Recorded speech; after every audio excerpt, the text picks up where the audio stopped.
Hi students, कैसे हैं? स्वागत है अभिनंदन आपका क्लास में। लेकर के आए हैं अध्याय नंबर 19 गान युद्ध।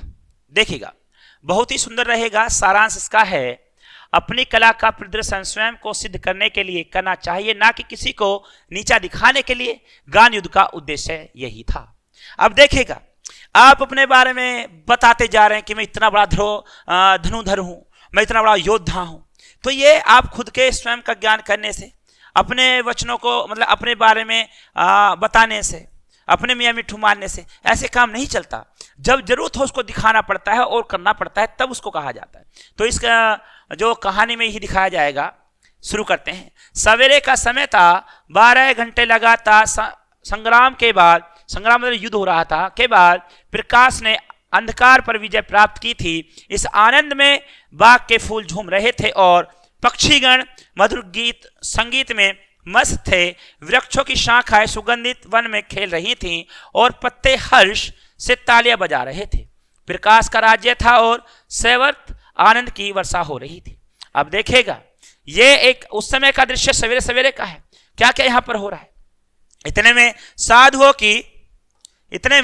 साधुओं की एक मंडली नगर के अंदर पधारी। वे स्वतंत्र प्रकृति के ईश्वर भगत थे और हरि भजन में तल्लीन होकर संसार का परित्याग कर चुके थे। जो संसार को त्याग चुके थे, उनको सुर ताल की क्या परवाह थी। अब देखेगा, जो साधु होते हैं वो सब मोह माया त्याग देते हैं। उनको कोई काम नहीं करना होता इस तरह का, बस उन्हें तो अपने जीवन को जीने का तरीका होता है, बस इसी के साथ में आगे बढ़ेंगे। कोई सुर ऊपर चढ़ जाता था, कोई मुंह से गुनगुनाता था। ये अपने राग में मगन थे कि सिपाहियों ने आकर घेरा डाल दिया और हथकड़ियां लगाकर पहनाकर उन्हें अकबर के दरबार में ले चले। अकबर मुगल बादशाह थे। उनके प्रसिद्ध गवैये तानसेन ने यह शर्त रखी थी कि जो मनुष्य गान विद्या में मेरी बराबरी कर सके वह आगरे की सीमा। अब देखेगा, वो कहने तानसेन जो उनके नवरत्नों में से एक थे, वो कहते कि मेरी कोई बराबरी कर ले तो वह सीमा के अंदर न आए। तो वह कहते हैं कि वो सीमा के अंदर नहीं आना चाहिए, और यदि उसने ऐसा किया तो वह मृत्युदंड का पात्र समझा जाएगा। बेचारे वनवासी साधुओं को पता न था, परंतु दरबार में पेश किए गए तानसेन ने गान विद्या के कुछ प्रश्न के। साधु उत्तर में मुंह ताकने लगे। अकबर के होठ हिले और सब साधु तानसेन की दया पर छोड़ दिए गए। उसमें दया का भाव कम था।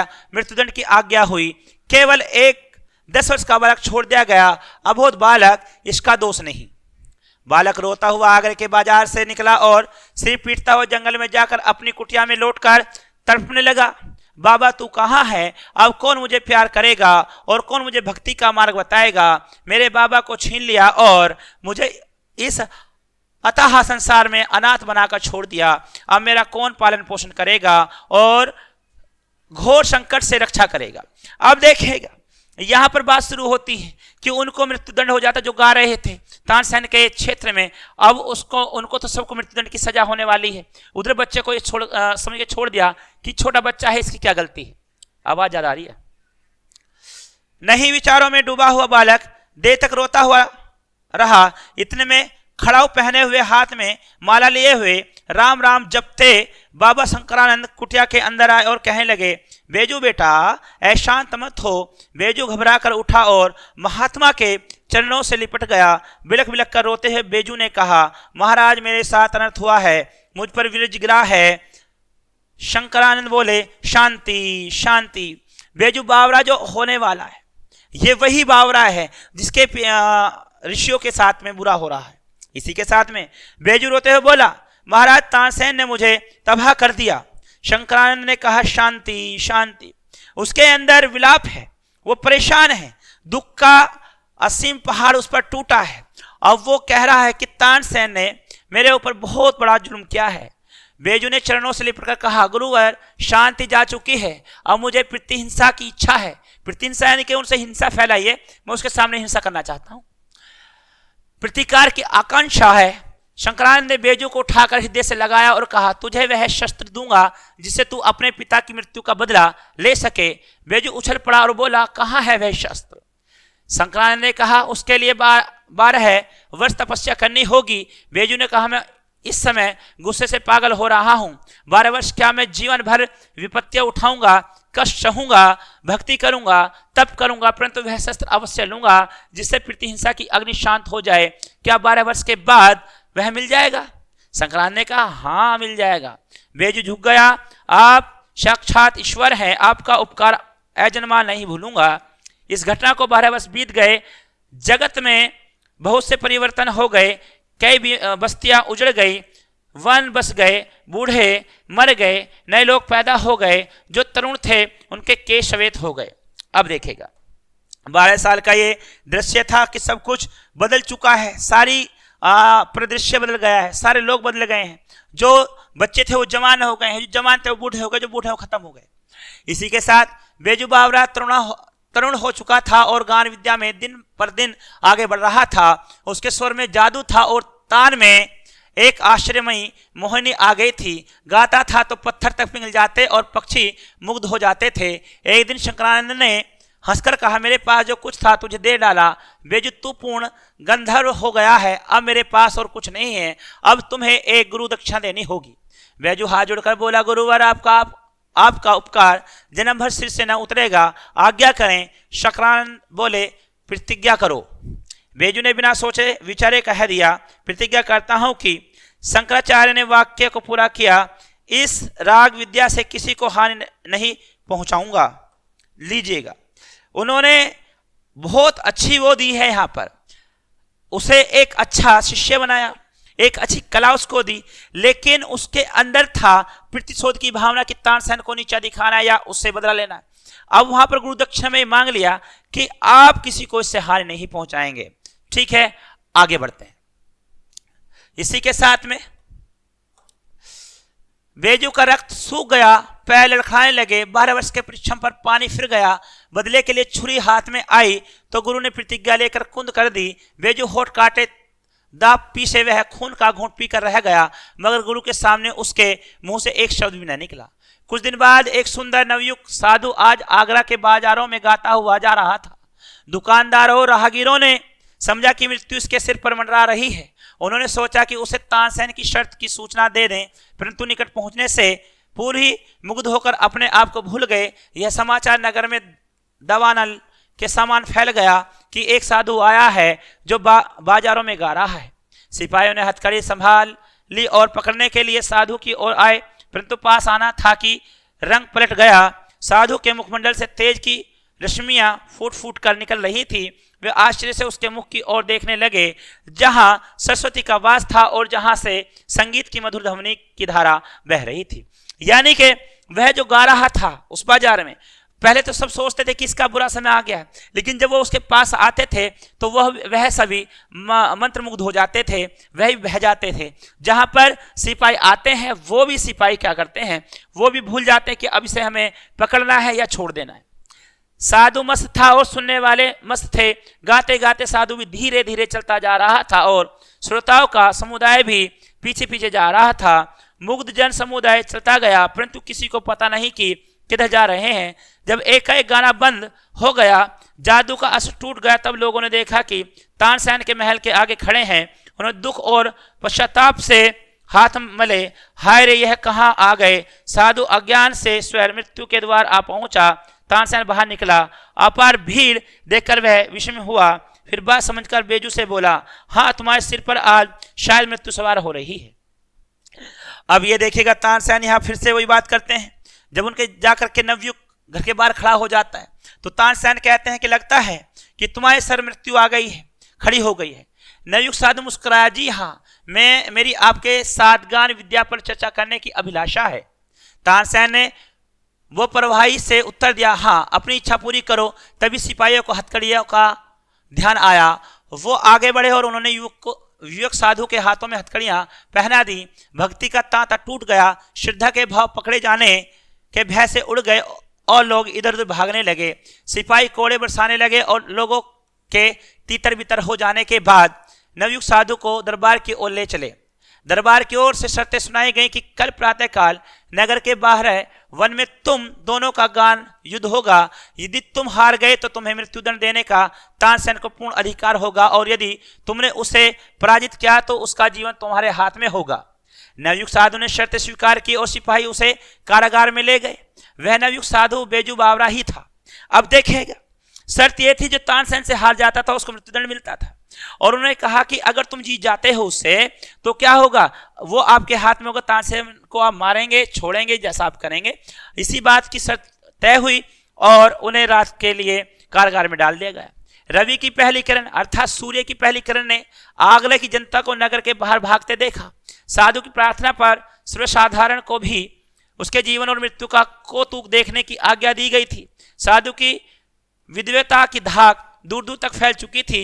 जो कभी अकबर भी सवारी देखने को घर से बाहर न निकलते थे, जिन्होंने कभी बड़े बड़े त्योहारों पर भी बाहर आना पसंद न था, आज वे भी नई पगड़ियां घोट घोट कर बांध रहे थे।